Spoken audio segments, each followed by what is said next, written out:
Hello everyone and welcome back to This Is Real Life. I'm your host Sheri, and on today's Real Life Friday video, we're gonna listen to cars drive by.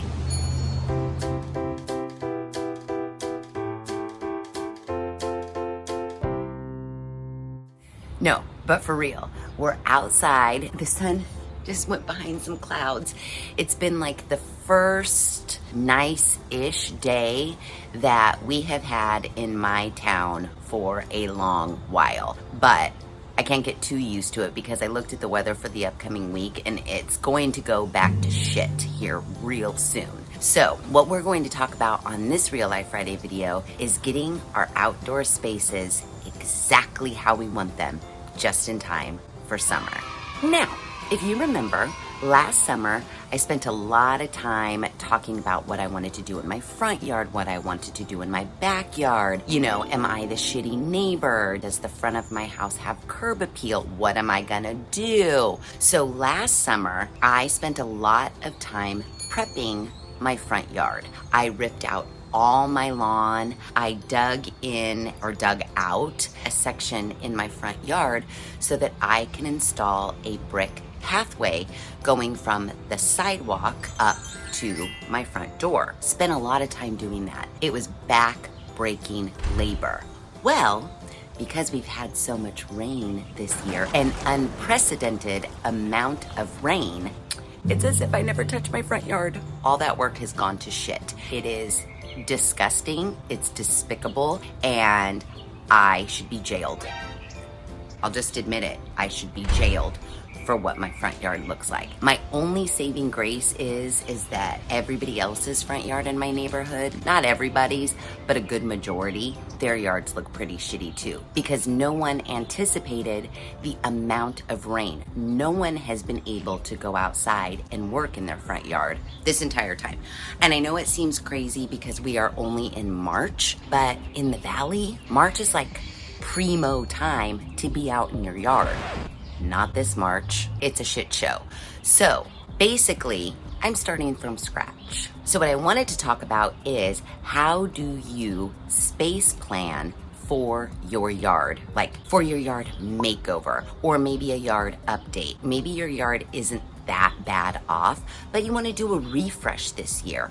What do we do? How do we plan for it? We don't want to go way over budget, if we even have a budget at all, really. I have little to no money to do this front yard, and I'm going to try to use a lot of recycled products from my backyard, pull those elements and use them in my front yard, like bricks and things like that. I even have a bunch of rocks, a bunch of stuff like that I want to use in my front yard. So once I clear out all the lawn again, because I am trying to go drought tolerant, because typically we don't have any water in the valley, so I try to use as many drought tolerant plants that I can in my landscaping.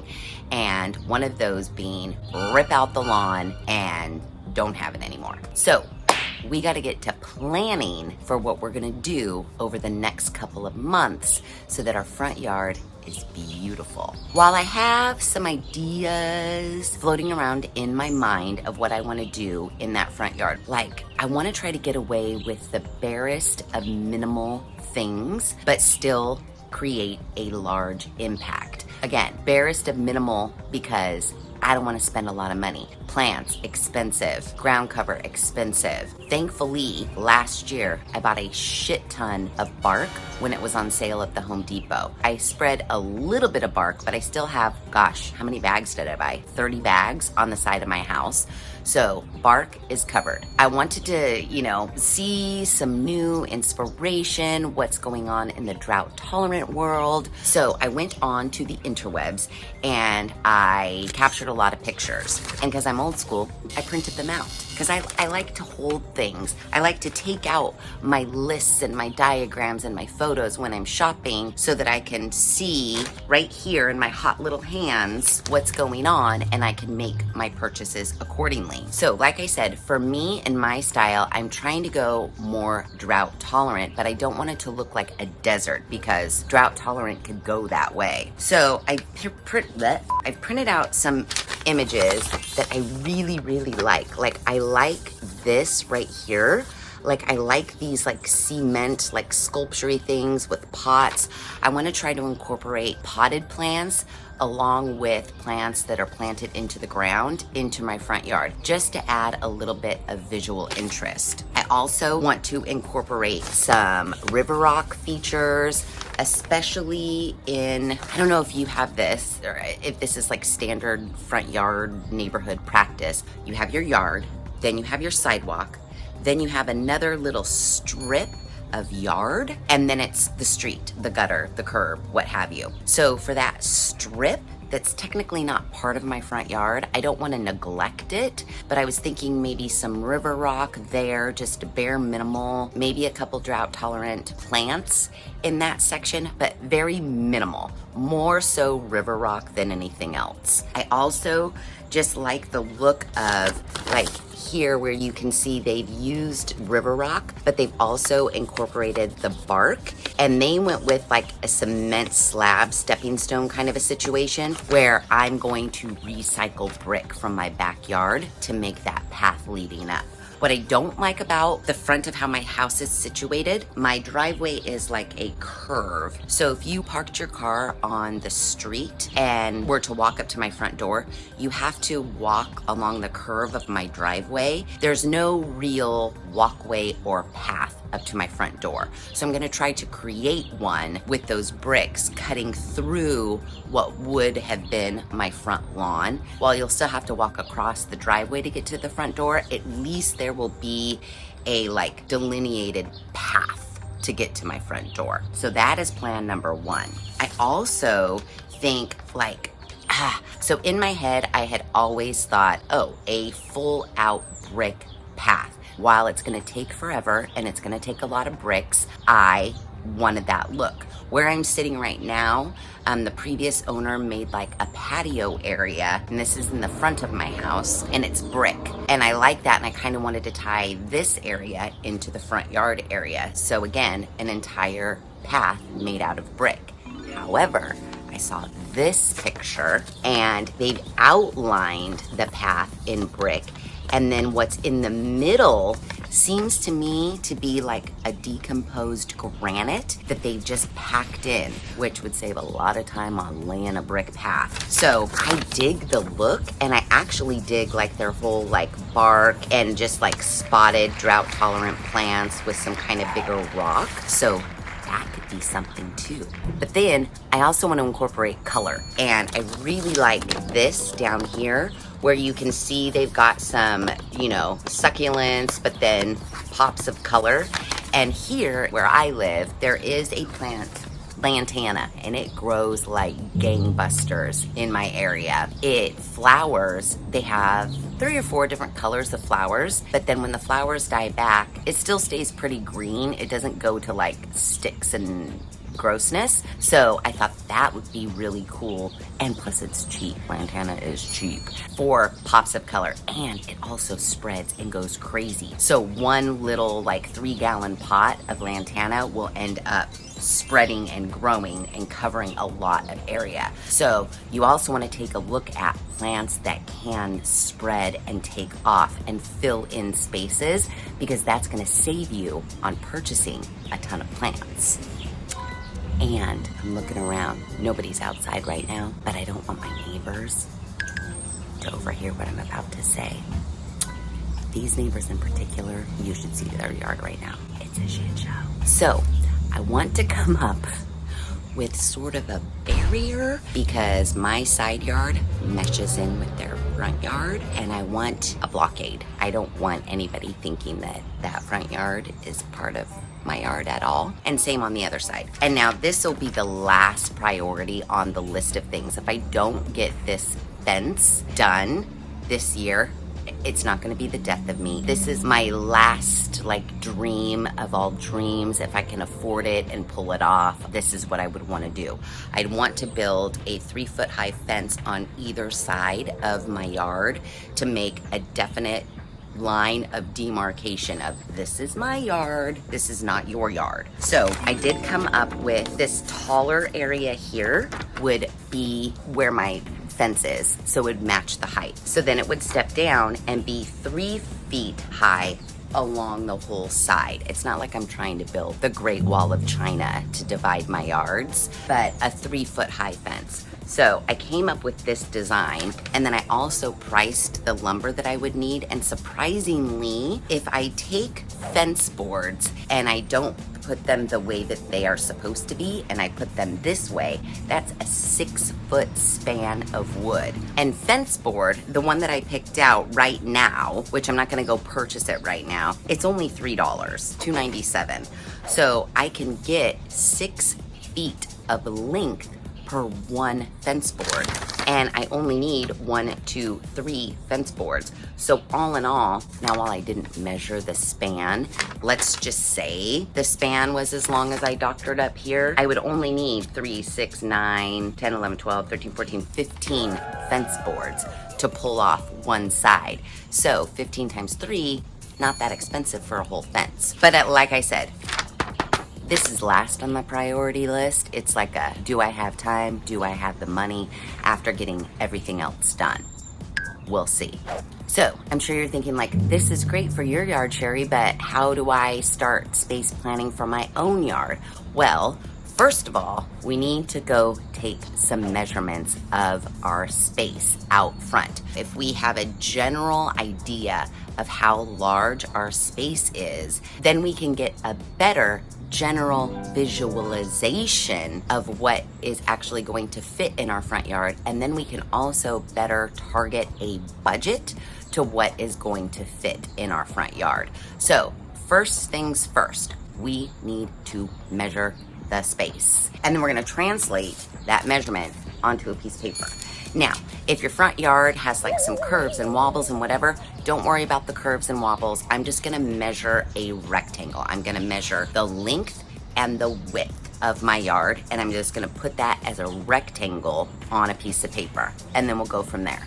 Okay, so I measured my yard, and it's bigger than it looks. So 42 feet long, 25 feet deep. And then that patch that is between like the sidewalk and the street, that is also 42 feet long by 8 feet deep. So that's a lot of ground. That is a lot of ground. Now that I know that's a lot of ground, that's where like pots and possibly even furniture pieces like a bench or maybe a water feature, something where I'm not spending a huge amount of money on plants, that's gonna come into play.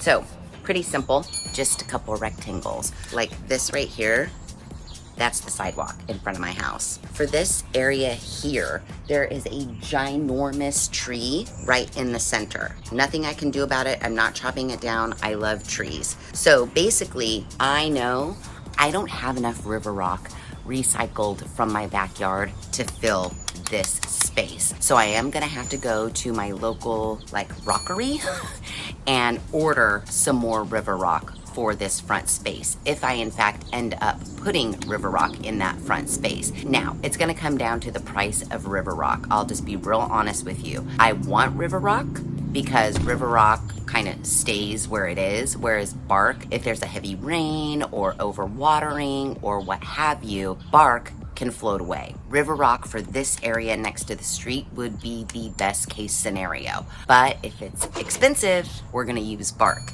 Now, in this drawing, I already know about here is where I've carved out my path for my bricks to walk from the sidewalk up to my front door. Now I wanna continue that path from the street. So ideally, if you parked in front of my house here, you wouldn't have to try to wobble over river rock or bark. You could walk on the brick path, then come over the sidewalk, and then the brick path would continue up. So we know my brick path is 3 feet wide by 25 feet long on the front lawn, and then 8 feet long on the curb side. And this is where our pictures are going to come into play. My one main picture that I really liked was that one that used those cement structures.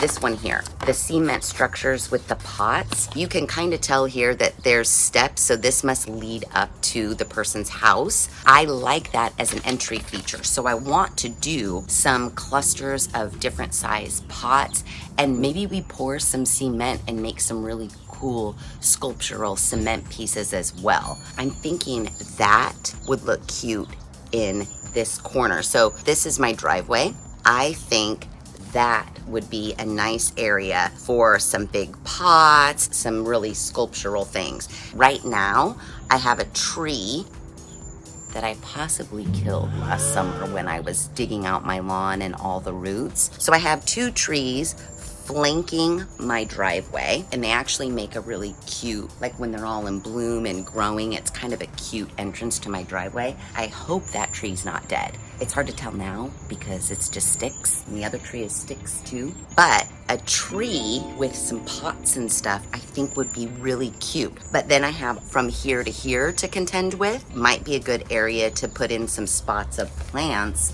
like how they did here, where it's just bark and spots of plants. Or we may find like a really cool like ground cover and line in between the driveway and the path with like a ground cover. I'm not quite sure. It's all going to come down to money, but I want to create the vision in my head so that I know what I am looking for when I start visiting nurseries, purchasing plants or pricing plants, ground cover, what have you.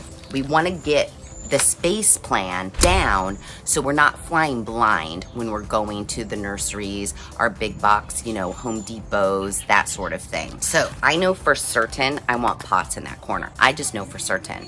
And I have a bunch of pots around here and maybe purchase 1 or 2 more depending, again, on price.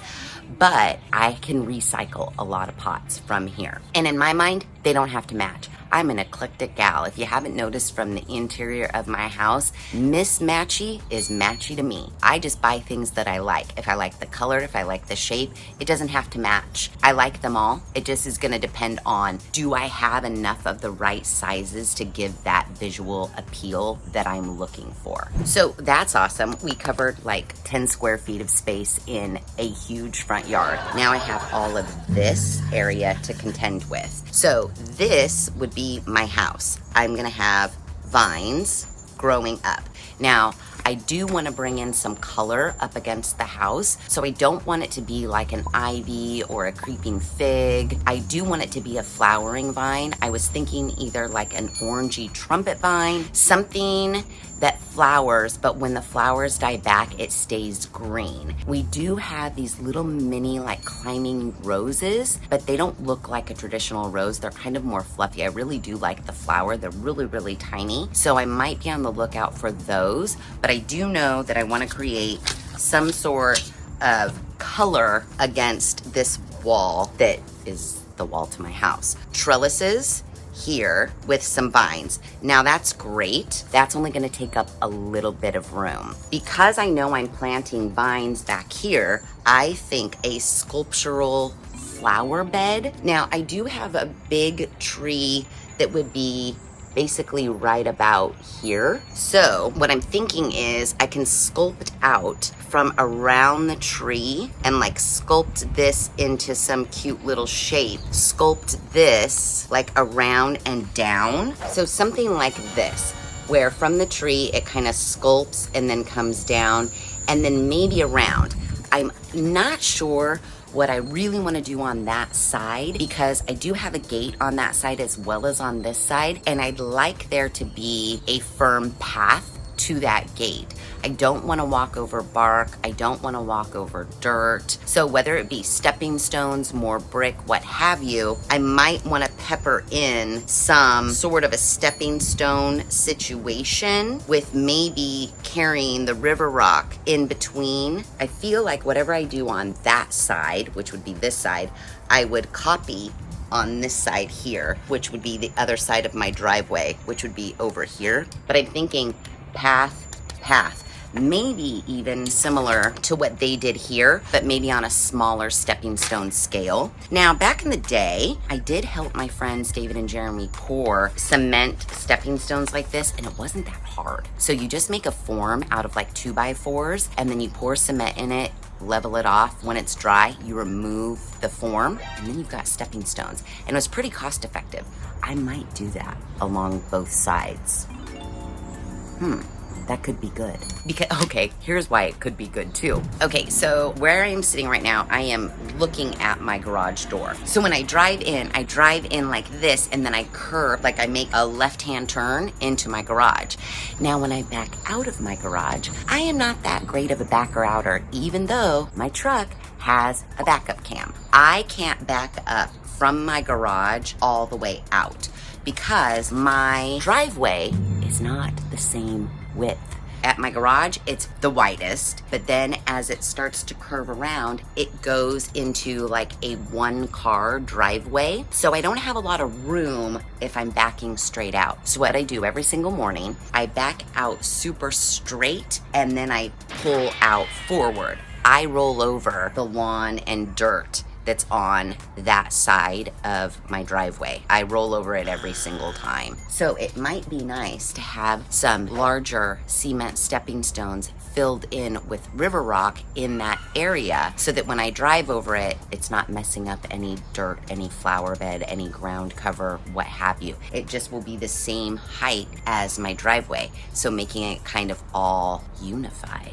I like that. Let's mark that. That's what's happening. That's gonna be real cute, you guys. Okay, at least we have a semi-plan for both sides of the yard. And I also think if I end up doing the fence, that will look cute up against a fence. I think it will look cute. Okay, so stepping stone path, filled in with river rock, not dirt. It could even be pea gravel, depending on the price. I'm not opposed to pea gravel. We know we want flower beds here. We still have a huge space here. Now, just bear with me.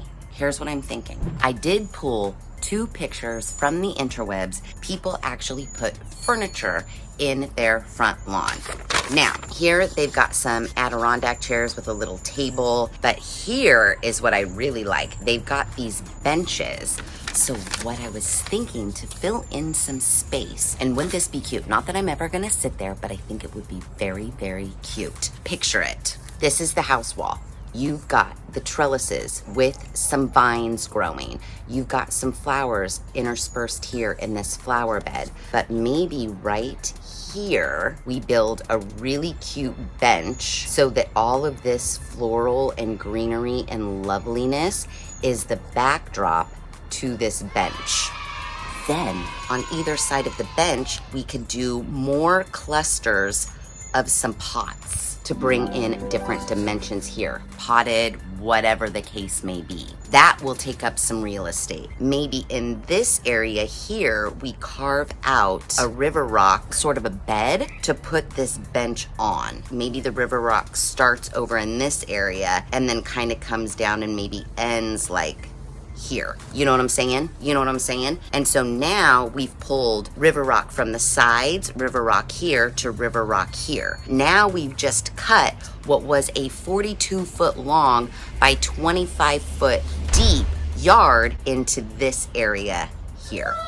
I know, right? And maybe this is more river rocky and maybe a couple pots here, but maybe no pots, who knows? And then we just have this area where we can fill in with bark and succulents that we actually dig and put into the ground, and some lantana and some nice flowering things so that it lends to a look that's maybe more along the lines of like this or this down here. And here's what you need to remember. While we all want our yard to look lush and luxurious right from go, it is going to take some time for the plants to grow in and spread. We're not going to achieve this look right off the bat. We could if we bought 1, 2, 3, 4, 5, 6, 7, 8, 9, 10, 27,000 million plants right from the beginning, but ain't nobody got money for that. We're gonna be starting with minimal dots of plants that spread. So maybe our first year,